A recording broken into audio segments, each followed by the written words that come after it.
ರಾಸಾಯನಿಕ ಕ್ರಿಯೆಗಳು ಮತ್ತು ಸಮೀಕರಣಗಳು ಲೆಸನ್ನಲ್ಲಿ 4 ಅಂಕಗಳನ್ನು ಕೇಳ್ತಾರೆ. 1 2 ಕ್ವಶನ್ ಕೇಳ್ತಾರೆ, 2 ಅಂಕದ್ದು 1 ಕೇಳ್ತಾರೆ. ಸೊ ಇಂಪಾರ್ಟೆಂಟ್ನ ನಾನು ಲೀಸ್ಟ್ ಮಾಡಿದ್ದೀನಿ.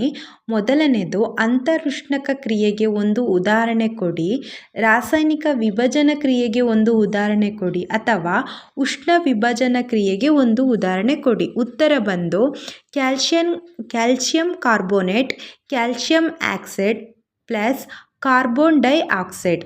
ಸೊ ಎರಡನೇ ಕ್ವಶನ್, ಎಣ್ಣೆ ಮತ್ತು ಕೊಬ್ಬು ಹೊಂದಿದ ಆಹಾರ ಪದಾರ್ಥಗಳಿಗೆ ನೈಟ್ರೋಜನ್ ಅನಿಲ ಹಾಯಿಸುತ್ತಾರೆ ಏಕೆ? ಅಥವಾ ಚಿಪ್ಸ್ ತಯಾರಕರು ಪೊಟ್ಟಣದಲ್ಲಿ ನೈಟ್ರೋಜನ್ ಅನಿಲ ಹಾಯಿಸುತ್ತಾರೆ ಏಕೆ?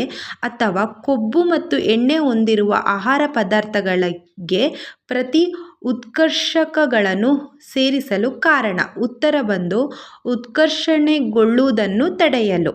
ಮೂರನೇ ಕ್ವಶನು, ಕಬ್ಬಿಣದ ವಸ್ತುಗಳಿಗೆ ಬಣ್ಣ ಬಿಳಿಯುವುದೇಕೆ? ಅಥವಾ ಕಬ್ಬಿಣದ ವಸ್ತುಗಳನ್ನು ತೇವಾಂಶದಿಂದ ದೂರವಿಡುವುದು ಏಕೆ? ಅಥವಾ ಕಬ್ಬಿಣದ ವಸ್ತುಗಳಿಗೆ ಸಧುವಿನ ಲೇಪನ ಮಾಡುತ್ತಾರೆ ಏಕೆ? ಅಥವಾ ಕಬ್ಬಿಣವನ್ನು ಬೇರೆ ವಸ್ತುಗಳೊಂದಿಗೆ ಮಿಶ್ರಣಗೊಳಿಸಿ ತಯಾರಿಸುತ್ತಾರೆ ಏಕೆ? ಅಥವಾ ಕಬ್ಬಿಣದ ವಸ್ತುಗಳಿಗೆ ಗ್ಯಾಲ್ವನೀಕರಣ ವಿಧಾನ ಮಾಡುತ್ತಾರೆ ಏಕೆ? ಉತ್ತರ ಬಂದು ಕಬ್ಬಿಣ ತುಕ್ಕು ಹಿಡುವುದನ್ನು ತಡೆಯಲು. ನಾಲ್ಕನೇದು, ಸಾರರಿಕ್ತ ಹೈಡ್ರೋಕ್ಲೋರಿಕ್ ಆಮ್ಲದೊಂದಿಗೆ ಸತುವಿನ ಚೂರುಗಳು ವರ್ತಿಸಿ ಬಿಡುಗಡೆಯಾಗುವ ಅನಿಲ, ಅಥವಾ ಸಾರರಿಕ್ತ ಸಲ್ಫ್ಯೂರಿಕ್ ಆಮ್ಲದೊಂದಿಗೆ ಸತುವಿನ ಚೂರುಗಳು ವರ್ತಿಸಿ ಬಿಡುಗಡೆಯಾಗುವ ಅನಿಲ ಯಾವುದು? ಉತ್ತರ ಹೈಡ್ರೋಜನ್ ಅನಿಲ. ಐದನೇ ಕ್ವಶನು, ಮೆಗ್ನೀಷಿಯಂ ಪಟ್ಟಿಯನ್ನು ಉರಿಸುವ ಮೊದಲು ಮರಳು ಕಾಗದದಿಂದ ಸ್ವಚ್ಛಗೊಳಿಸಬೇಕು ಏಕೆ? ಅಥವಾ ಮೆಗ್ನೀಷಿಯಂ ಪಟ್ಟಿಯನ್ನು ಗಾಳಿಯಲ್ಲಿಯ ಆಕ್ಸಿಜನ್ನಿಂದ ದೂರ ಇರಿಸಲು ಏಕೆ? ಉತ್ತರ ಮೆಗ್ನೀಷಿಯಂ ಆಕ್ಸೈಡ್ ಪದರ ಉಂಟಾಗುವುದರಿಂದ.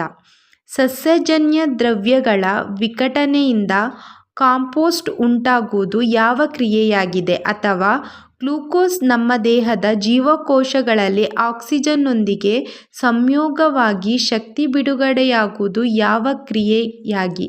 ಅಥವಾ ಉಸಿರಾಟ ಪ್ರಕ್ರಿಯೆಯು ಯಾವ ವಿಧವಾದ ರಾಸಾಯನಿಕ ಕ್ರಿಯೆಯಾಗಿದೆ? ಉತ್ತರ ಬಂದು ಬಹಿರುಷ್ಣಕ ಕ್ರಿಯೆ.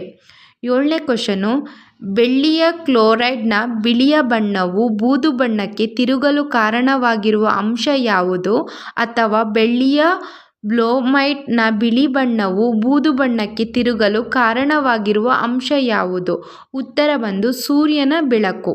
ಎಂಟನೇದು, ರಾಸಾಯನಿಕ ವಿಭಜನ ಕ್ರಿಯೆ ನಡೆಸಲು ಅವಶ್ಯಕವಾದ ಅಂಶಗಳನ್ನು ಹೆಸರಿಸಿ, ಅಥವಾ ವಿಭಜನ ಕ್ರಿಯೆ ಉಂಟಾಗಲು ಕಾರಣವಾಗುವ ವಿವಿಧ ಶಕ್ತಿಯ ಆಕಾರಗಳನ್ನು ತಿಳಿಸಿ, ಅಥವಾ ಒಂದು ರಾಸಾಯನಿಕ ಸಂಯುಕ್ತವನ್ನು ಒಡೆಯಲು ಬೇಕಾಗುವ ಶಕ್ತಿಯ ವಿವಿಧ ಬಗೆಗಳ್ಯಾವುದು?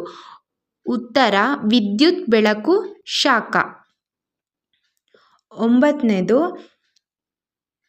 ಉತ್ಕರ್ಷಣ ಆಕರ್ಷಣ ಕ್ರಿಯೆ ಎಂದರೇನು? ರೆಡಾಕ್ಸ್ ಕ್ರಿಯೆ ಎಂದರೇನು? ಉದಾಹರಣೆ ಕೊಡಿ.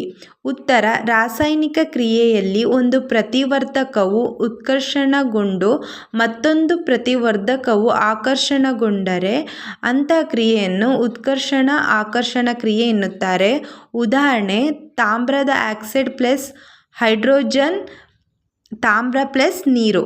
ಹತ್ತನೇದು, ರಾಸಾಯನಿಕ ದ್ವಿಸ್ಥಾನಪಲ್ಲಟ ಕ್ರಿಯೆಗೆ ಉದಾಹರಣೆ ಕೊಡಿ, ಅಥವಾ ಪ್ರಕ್ಷೇಪಣ ಕ್ರಿಯೆಗೆ ಒಂದು ಉದಾಹರಣೆ ಕೊಡಿ. ಉತ್ತರ sodium salute plus barium chlorate, barium salute plus sodium chlorate.